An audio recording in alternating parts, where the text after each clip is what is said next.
कहाँ होमस्टेबाट त्यो एउटा पुल छ है फलामको पुल छ यस्तो हो त्यो पुल हेर्न आएको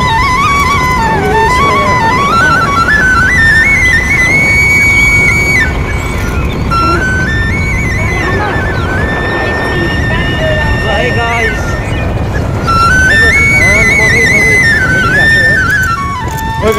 आप तो सिखा से बेटन तो यार क्या बोल रहा है ये ना माडी हुने रे हेला लेकिन जाए थोड़ी लेकिन साउथ इधर आ रहा देवभूमि पर्यटकीय गन्तव्य स्थल जमानाको बेलामा चाहिँ देवता भगवानहरूको चाहिँ एकदमै राम्रो छ पहाड हिमाल त होइन पहाड र समतल भूमिको एउटा मिश्रण दुइटैको एकदम मिलेर बनेको छ यहाँ चारैपट्टि जङ्गल छ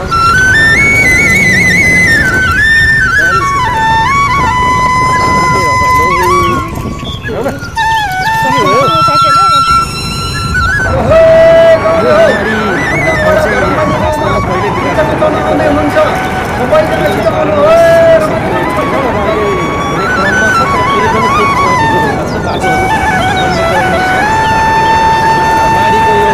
आयुधपुरी चाहिँ अहिले निकै नै चर्चामा रहेको भगवान राम यो चाहिँ जन्मस्थानमा रहेको चाहिँ भनिएर चाहिँ एकदमै निकै चर्चामा आएको ठाउँ पनि छ यही नजिकै छ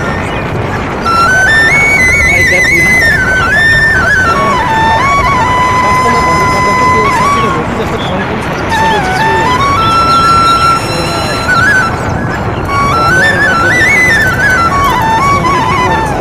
बरुई नदी भन्छ त्यो बरुई नदीको ठाउँमा चाहिँ एउटा रिउ नदी छ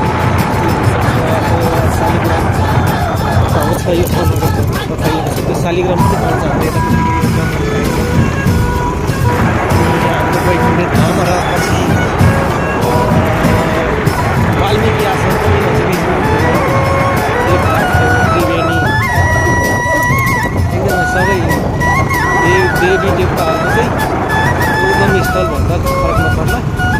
निकै राम्रो निकै नै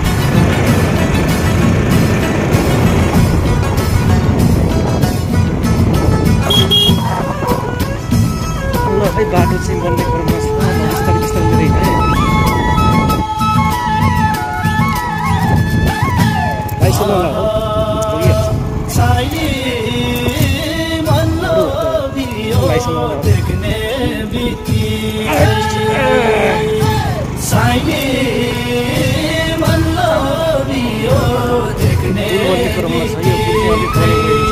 लगभग प्रायः सबै बनिसक्यो 14-15 पुरै एक साथ बन्ने क्रममा थियो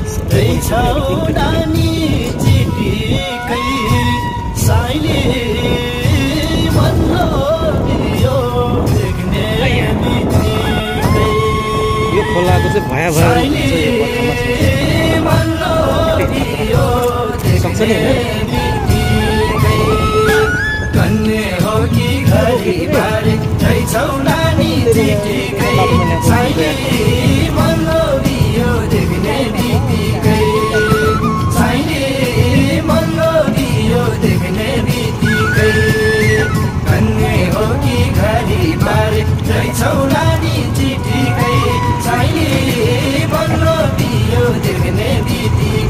के खोला हो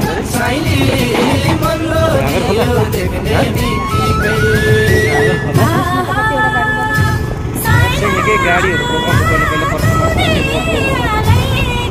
बनाउँछ बेला मौकामा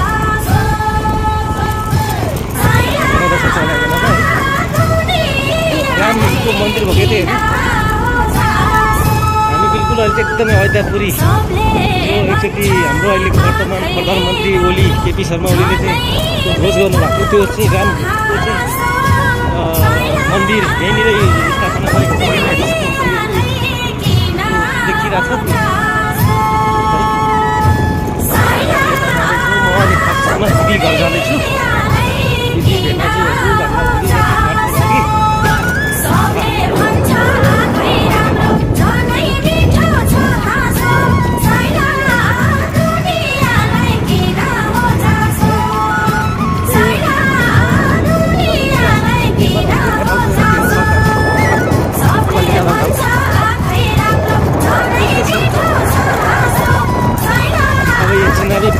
लागि कति चाहे सरकारले गर्न सक्छ सही थियो तर के गर्ने त्यसलाई प्रुभ गरेर देखाउन सक्दैन त्यसले गर्दाखेरि चाहिँ मार खाइरहेको हामी चाहिँ अहिले कृष्णनगर जाँदैछौँ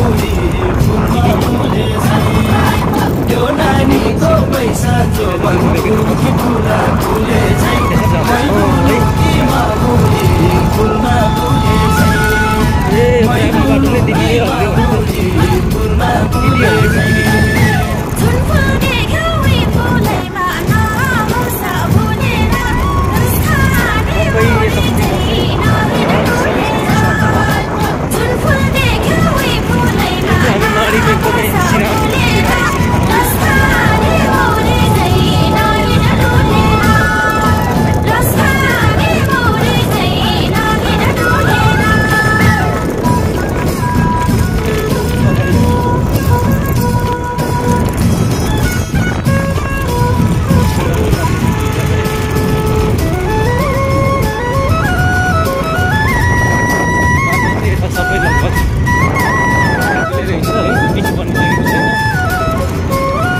भिडियोले चाहिँ लगभग सबै ठाउँमा पुगिसकेको छ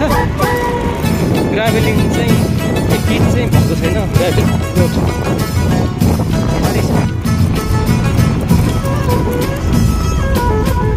बाटो चाहिँ यस्तै छ है बर्खा मासको बाटो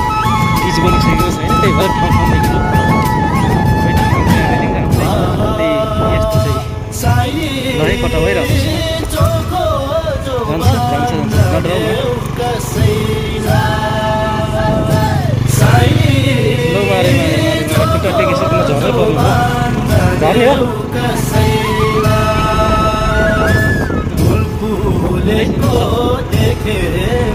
लाइसन होला हो कतै कति राम्रो अब जङ्गलको छेउछाउ आए जति कुनामा गयो त्यति नै नदी जङ्गल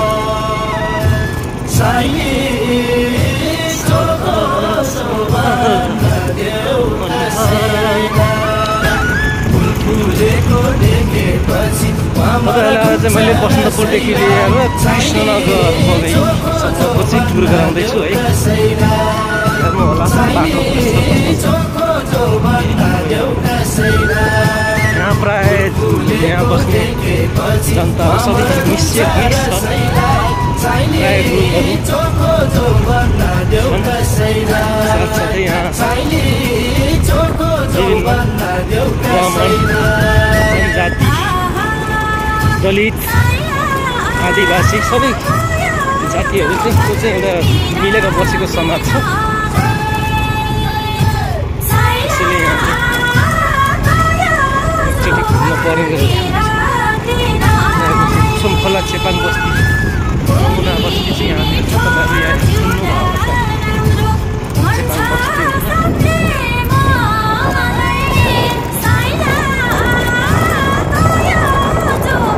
चेपाङ बस्ती चेपाङ बस्ती नमुना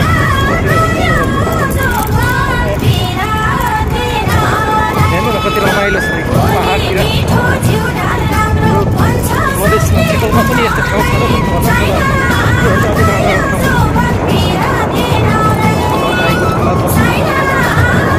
यहाँको रहन सहन यहाँको समाज यहाँको शैली यहाँको संस्कार सबै एउटै पहाडतिर पनि जस्तो छ घरहरू पनि यो बस आयो यो बस चाहिँ ठ्याक्कै नाराघाटसम्म जान्छ ठोरी नाराघाट लेखेको बस चाहिँ हो त्यो बस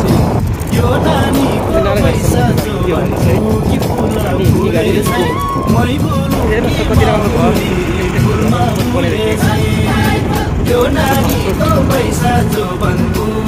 घर सानो भेडाजु घर चाहिँ आयो जङ्गल खेती खोला नाला सबै